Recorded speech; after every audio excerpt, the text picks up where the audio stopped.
Good morning students. તો તમને અગાઉના લેક્ચરમાં માઇકલ પ્રક્રિયાનો સિદ્ધાંત, પ્રક્રિયાની ક્રિયાવિધિ અને સંશ્લેષિત ઉપયોગો કરાવી દીધું છે. આજે આપણે હજી એક પ્રક્રિયા બાકી છે, બે ખૂબ જ સરળ અને ઇઝી છે, અને પ્રક્રિયાનું નામ છે ડીલ્સ-આલ્ડર પ્રક્રિયા અથવા ડાયલ્સ-આલ્ડર પ્રક્રિયા.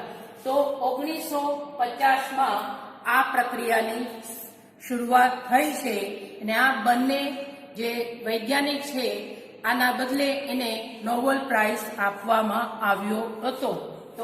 તો ડીલ્સ-આલ્ડર પ્રક્રિયાનો સિદ્ધાંત છે બે દ્વિબંધ ધરાવતા સંયોજનોની અસંતૃપ્ત સંયોજનો સાથે શું કરવાનું છે, યોગશીલ પ્રક્રિયા કરતા ચક્રીય સંયોજનો બને છે, જેને ડીલ્સ-આલ્ડર પ્રક્રિયા કહે છે. ડાયલ્સ-આલ્ડર પ્રક્રિયામાં કોન્જુગેટેડ પ્રણાલી કોને કહેવાય? એકાંતરે દ્વિબંધ ધરાવતા સંયોજનો, જેને શું કહેવામાં આવે છે? ડાયન તરીકે ઓળખાય. ને આલ્ફા બીટા અસંતૃપ્ત સંયોજનો જે ડાયનોફાઇલ ને કહેવામાં આવે છે, ડાયનોફાઇલ તરીકે ઓળખાય છે. અને જેમાં જે યોગશીલ નિપજ એટલે જે એડિશન પ્રોડક્ટ મળે, અને આ એડિશન પ્રોડક્ટ હોઈ શકે 6 સભ્યોનું ચક્ર બને છે, એટલે એને કહેવાય યૌગિક નિપજ અથવા એડેક્ટ તરીકે ઓળખાય છે. હવે આપણે સમજવા માટે આ પ્રક્રિયામાં કોન્જુગેટેડ પ્રણાલી, જેમાં એકાંતરે દ્વિબંધ ધરાવતા સંયોજનો, એટલે એકાંતરે એટલે પહેલા એને ત્રીજા સ્થાન ઉપર દ્વિબંધ હોય એને કહેવાય ડાયન તરીકે ઓળખાય. અને આલ્ફા બીટા સંતૃપ્ત સંયોજનોને ડાયનોફાઇલ કહેવામાં આવે છે. એમાંથી જે યોગશીલ નિપજ, જે 6 સભ્યોનું ચક્ર બને છે, અથવા એને કહેવામાં આવે છે યૌગિક નિપજ અથવા એડેક્ટ. એટલે સમજવા માટે છે, દાખલા તરીકે C≡C, તો પહેલા એને ત્રીજા સ્થાનમાં દ્વિબંધ હોય અથવા કોન્જુગેટેડ પ્રણાલી, તો આ છે C≡C, C≡C, તો આને કહેવાય કોન્જુગેટેડ દ્વિબંધ, સિગ્મા બંધ અને દ્વિબંધ, એને કહેવાય ડાઇન. આ છે ડાઇન વત્તા આપણે લેવાનું છે C≡C≡R, આને કહેવાય ડાયનોફાઇલ. આ છે ડાયનોફાઇલ. હવે ડાયનોફાઇલ આપણે લઈ શકીએ જ્યાં દ્વિબંધ હોય અથવા એમાં ત્રિબંધ પણ હોઈ શકે, અથવા આ સમજાવવા માટે છે, આપણે કાર્બનની સંયોજકતા હાઇડ્રોજન લખતા નથી, એટલે કઈ ખોટું નથી, ખાલી સમજવા માટેનું છે. અથવા ત્રિબંધ C અને R, આ છે દ્વિબંધ ધરાવતા આલ્ફા બીટા અસંતૃપ્ત સંયોજન, અને આ છે ત્રિબંધ ધરાવતા આલ્ફા બીટા અસંતૃપ્ત સંયોજન, જેને શું કહેવામાં આવે છે? ડાયનોફાઇલ. તો આ છે ડાયનોફાઇલ. આ બંનેની પ્રક્રિયા કરીએ તો શું થશે? યોગશીલ પ્રક્રિયા થાય, એડિશન રિએક્શન થાય. યોગશીલ પ્રક્રિયામાં કોઈ પણ અણુ અથવા પરમાણુ દૂર થશે નહીં, એટલે શું થશે? આ પાઇબંધ ઇલેક્ટ્રોનનું સ્થાનાંતર અહીંયા થાય, એટલે આ કાર્બન અને આ કાર્બન વચ્ચે દ્વિબંધ આવે, અને આ ઇલેક્ટ્રોન છે આ કાર્બન સાથે જોડાશે. એટલે આ અહીંયા જોડાય તો અહીંયા ચાર્જ શું આવશે? અહીંયા કાર્બન ઉપર ચાર્જ આવે પ્લસ, અને અહીંયા આવે માઇનસ. એટલે આ ઇલેક્ટ્રોન અહીંયા જશે આ કાર્બન સાથે, એટલે અહીંયા આવે માઇનસ. એ આ બે વચ્ચે શું છે? બંધ બને. આવી રીતે બંધ બનશે, તેમાંથી મળે C, અહીંયા શું હશે? ડબલ બોન્ડ C, અને અહીંયા છે ઓલરેડી C અને સાથે આ છે ચક્રીય સંયોજન બને, એને કહેવાય યૌગિક નિપજ, યૌગિક નિપજ અથવા એડક અથવા શું બનશે? હવે આ સંયોજન લે તો અહીંયા ત્રિબંધની જગ્યા શું બનશે? દ્વિબંધ. બાકી બધું એમ જ થશે. અહીંયા સિગ્મા બંધ આવે એની જગ્યા અહીંયા શું આવશે? Double bond. એટલે શું બનશે? સી કાર્બન, આ કાર્બન અને આ કાર્બન વચ્ચે શું આવશે? ડબલ બોન્ડ સી અને અહીંયા છે સી અને આ છે આર. આમાં બે દ્વિબંધ આવે, આમાં એક. તો જો તો આમાં કેટલા પાઈ બંધ ઇલેક્ટ્રોન છે? 4 પાઈ ને આમાં 2 પાઈ. એટલે ડી સલ્ફર પ્રક્રિયાને કહેવામાં આવે છે 4 + 2, 4 પાઈ ઇલેક્ટ્રોન અને 2 પાઈ ઇલેક્ટ્રોન, એટલે એને કહેવામાં આવે છે 4 + 2 સાયક્લો. એટલે શું થાય? ચક્ર બને અને યોગશીલ નિપજ એને કહેવાય સાયક્લો એડિશન રિએક્શન.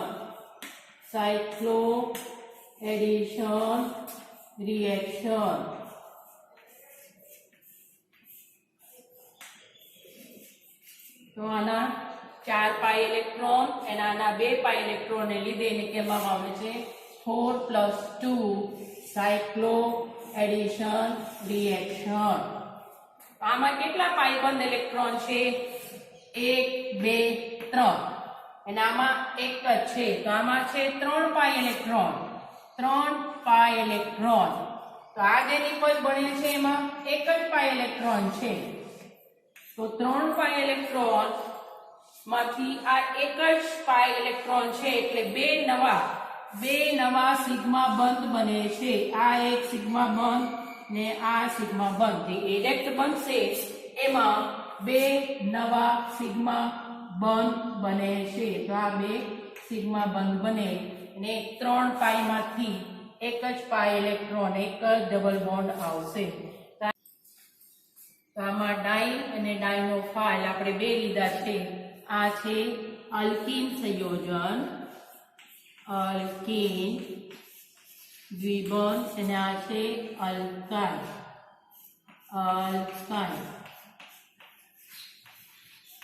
ત્રિબંધ ધરાવતા અલ્કાઇન. એમાંથી મળે છે યૌગિક નિપજ એડેક. બે નિપજ મળે છે.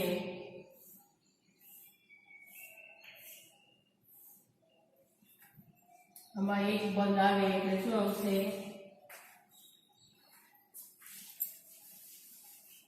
આમાંથી આપણને મળે છે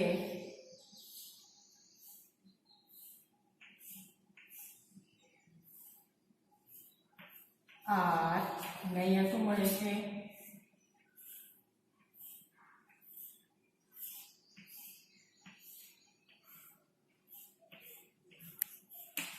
આ ક્યારે મળશે? જ્યારે આલ્કીન હોય તો આ મળશે સાયક્લોહેક્ઝીન વ્યુત્પન્ન અને આ મળશે સાયક્લોહેક્સાડાઈન વ્યુત્પન્ન. બરોબર? ક્યારે? જ્યારે આલ્કાઇન હોય ત્યારે. તો આ પ્રક્રિયાને કહેવાય ડીલ-સાલ્ડર પ્રક્રિયા. તો ડાયલ-સાલ્ડર પ્રક્રિયામાં બે ઘટક ભાગ લે છે. એક છે ડાઇન એટલે જેમાં શું આવશે? બે દ્વિબંધ ધરાવતા સંયોજનોને શું કહેવામાં આવે છે? ડાઇન. બરોબર? બે દ્વિબંધ અથવા વધારે દ્વિબંધ ધરાવતા સંયોજનોને ડાઇન કહેવામાં આવે છે. દાખલા તરીકે ફ્લુરાન, 1,3-બ્યુટાડાઇન, થાયોફીન, સાયક્લોપેન્ટાડાઇન, એન્થ્રેસીન. તો મોટાભાગના ઉદાહરણોમાં આપણે 1,3-બ્યુટાડાઇન લઈને એનું ઉદાહરણો આપવાનું છે ડાઇન તરીકે. હવે બીજો ઘટક છે ડાયનોફાઇલ. આપણે બીજો ઘટક જોઈએ તો ડાયલ-સાલ્ડર પ્રક્રિયામાં બે ઘટક ભાગ લે. સૌપ્રથમ ડાઇન અને બીજું છે ડાયનોફાઇલ. તો ડાયનોફાઇલમાં આલ્ફા બીટા અસંતૃપ્ત સંયોજનોને શું કહેવામાં આવે છે? ડાયનોફાઇલ. ને ઇલેક્ટ્રોન આકર્ષક અટ્રેક્ટિંગ ગ્રુપ હોય, સમૂહ હાજર હોય, દાખલા તરીકે કીટોન, સાયનો, કાર્બોક્સિલિક એસિડ, નાઇટ્રો, એલ્ડિહાઇડ, તો આ પ્રક્રિયા છે સરળતાથી થાય. તો આ એનું ઉદાહરણો છે ethene, ethyl, vinyl chloride, vinyl methyl ketone, પછી બેન્ઝીનમાઇલ્ડિહાઇડ, એક્રિલોનાઇટ્રાઇલ, પેરાબેન્ઝોક્વિનોન, ને આ છે મેલેટ એનહાઇડ્રાઇડ. તો આનો જ ઉપયોગ કરીને આપણે ઉદાહરણો આપવાનું છે. તો ડાયલ્સાઇલર પ્રક્રિયા છે ખૂબ જ સરળ અને ઝડપી છે. આમાં સામાન્ય રીતે ઉદ્દીપકની જરૂરત પડતી નથી. પ્રક્રિયા છે નિષ્ક્રિય, દ્રાવક અથવા ઇનર્ટ સોલ્વેન્ટ, દાખલા તરીકે ઇથર અને બેન્ઝીનમાં કરવામાં આવે છે. તો હવે ઉપયોગોમાં ડાયલ્સાઇલર પ્રક્રિયા છે હાઇડ્રોકાર્બન, દાખલા તરીકે બેન્ઝીન, બહુચક્રીય હાઇડ્રોકાર્બન, જેમાં નેપ્થલિન સંકલિત બેન્ઝીન હોય તો એને કહેવાય નેપ્થલિન, અને એન્થ્રેસીન, અને કુદરતી નિપજો જે વનસ્પતિમાંથી મળે, કુદરતમાંથી મળે, દાખલા તરીકે અલ્ફા ટર્પેનોલ જે એલચીમાં હોય, કેમ્ફીન અને મોર્ફિન વગેરે બનાવવા માટે ઉપયોગી છે. હવે આપણે ડાયલ્સાઇલર પ્રક્રિયાનું ઉદાહરણ જોઈએ તો આ છે 1, 2, 3, 4 એટલે શું થાય બ્યુટેન, બરોબર. પર પહેલા અને ત્રીજા સ્થાન ઉપર દ્વિબંધ આવે એટલે એને કહેવાય 1,3-બ્યુટાડાઇન, અને આ છે ડાઇન, અને આ છે ઇથિલિન, આલ્ફા બીટા અસંતૃપ્ત સંયોજનો. શું થશે, આ પાઈ બંધ ઇલેક્ટ્રોન અહીંયા સ્થાનાંતર થાય, આ કાર્બન અને આ કાર્બન વચ્ચે દ્વિબંધ આવે, ને આ ઇલેક્ટ્રોન છે અહીંયા આ કાર્બન મેળવે એટલે માઇનસ આવે એટલે એ બંધ બનાવવામાં થાય. તો આ ઇલેક્ટ્રોન અહીંયા જશે એટલે આ ઇલેક્ટ્રોન અહીંયા જાય, ને અહીંયા બે નવા સિગ્મા બંધ બનશે. આ બે નવા સિગ્મા બંધ બને તો આ છે એક, આ છે સિગ્મા બંધ અને આ છે સિગ્મા બંધ, એટલે કેટલા બે નવા સિગ્મા બંધ બને છે, સિગ્મા બંધ બને છે. આ બને છે ચક્રીય સંયોજન. ચક્રીય સંયોજનમાં 6 કાર્બન ધરાવતા 6 સભ્યો વાળું ચક્રીય સંયોજન બને, જેને કહેવામાં આવે છે સાયક્લોહેક્ઝીન. બરાબર. આ છે 6 કાર્બન ધરાવતા ચક્રીય સંયોજન. સૌપ્રથમ આપણે જોઈએ બેન્ઝીનની બનાવટમાં. બેન્ઝીન ની બનાવટ એટલે શું કહેવાય હાઇડ્રોકાર્બન.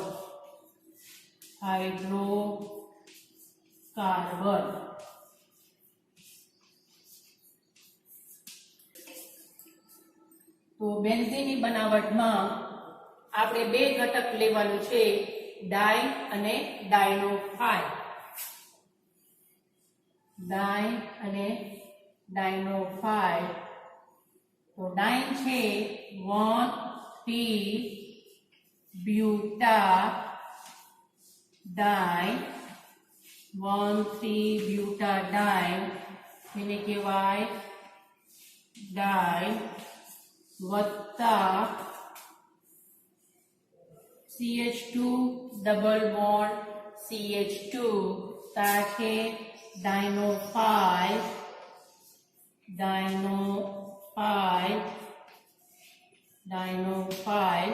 જેનું નામ છે, ડાયનોફાઇલનું નામ છે ઇથિન અથવા ઇથેલિન. તો પ્રક્રિયા કરવાનું છે યોગશીલ પ્રક્રિયા, એડિશન રિએક્શન, યોગશીલ પ્રક્રિયા કરે તો આ ઇલેક્ટ્રોનનું સ્થાનાંતર અહીંયા થાય, આ ઇલેક્ટ્રોન આ કાર્બન અથવા બંધ બનાવવા અને આ ઇલેક્ટ્રોન અહીંયા જાય એટલે શું આવશે? 2 નવા સિગ્મા બંધ બને અને 3 પાઈમાંથી 1 પાઈ મળે એમાં હશે. આ ચક્રીય સંયોજન બને. ચક્રીય સંયોજન અથવા એને કહેવાય એડક.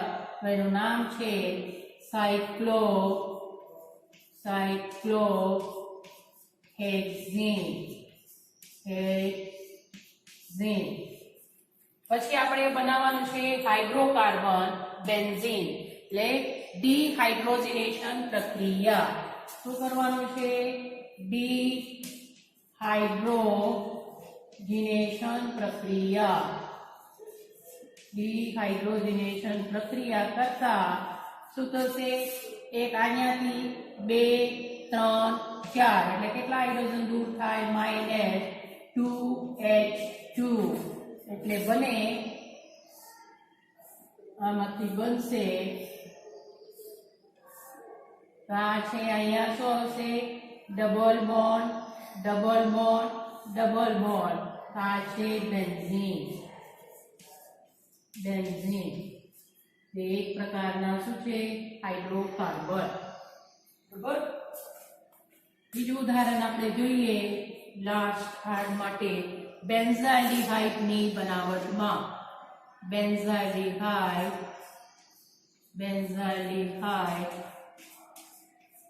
ની બનાવટમાં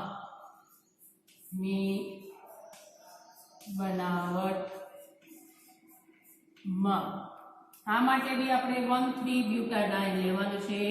1,3-બ્યુટાડાઇન. આ છે ડાઇન.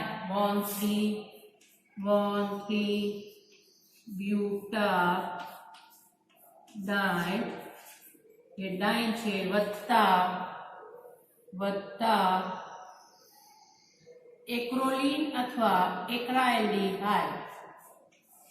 આ છે એક્રોલિન અથવા એક્રાઇલ્ડિહાઇડ.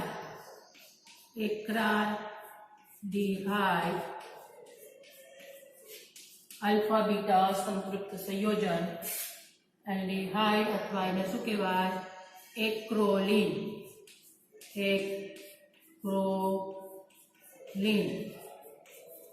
આ છે ડાઇન અને આ છે ડાયનોફાઇલ. આ છે ડાઇન અને આ છે ડાયનોફાઇલ.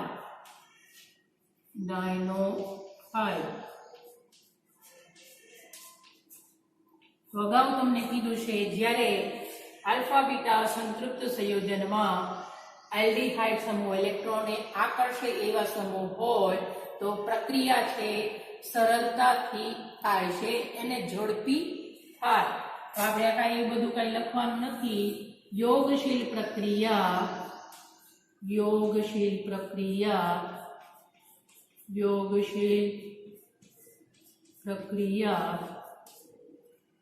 જ્યારે તમને ખ્યાલ છે શું થશે? આ ઇલેક્ટ્રોનનું સ્થાનાંતર અહીંયા થાય, આ ઇલેક્ટ્રોન અહીંયા થાય અથવા આ ઇલેક્ટ્રોન અહીંયા થાય, આ ઇલેક્ટ્રોન અહીંયા થાય, જેવી રીતે આ ઇલેક્ટ્રોન અહીંયા થાય. એટલે શું બનશે? 2 નવા સિગ્મા બોન્ડ બને. તો પ્રક્રિયા છે ખૂબ જ સરળ છે.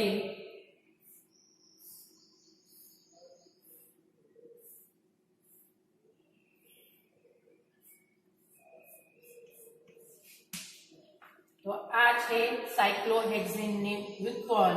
તો બેન્ઝીન કરતા આમાં કેટલા હાઇડ્રોજન વધારે છે? 1 2 3 4 મળે છે tetra hydro.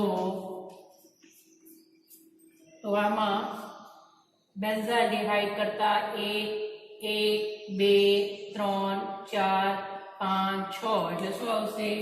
1 2 3 6 tetra hydro benzaldehyde.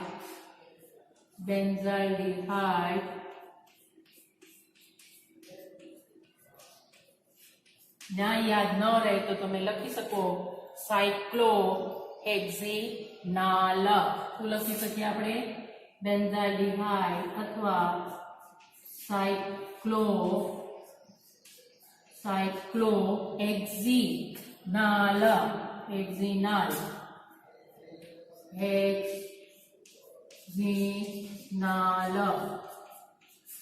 એનું શું કરવાનું છે? ડિહાઇડ્રોજનેશન. આ છે ટેટ્રાહાઇડ્રો બેન્ઝાલ્ડિહાઇડ. બેન્ઝાલ્ડિહાઇડ કરતા 4 હાઇડ્રોજન વધારે છે, અથવા એને લખી શકીએ સાયક્લોહેક્ઝિનાલ, પછી ડિહાઇડ્રોજનેશન -2H2, 4 હાઇડ્રોજન દૂર કરવાનું છે, ને મળે બેન્ઝાલ્ડિહાઇડ. 1 2 3 અને અહીંયા છે CHO ઓક્સિજન. આ છે બેન્ઝાલ્ડિહાઇડ.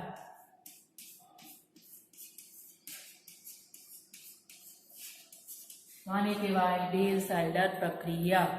ડિસલ્ફર પ્રક્રિયા એટલે 2 દ્વિબંધ ધરાવતા સંયોજનોને આલ્ફા બીટા અસંતૃપ્ત સંયોજનો સાથે યોગશીલ પ્રક્રિયા કરતા ચક્રીય સંયોજન અથવા સાયક્લોહેક્ઝિન વ્યુત્પન્ન મળે છે, જેને ડીલ્સ અથવા ડાયલ્સ-એલ્ડર પ્રક્રિયા કહે છે.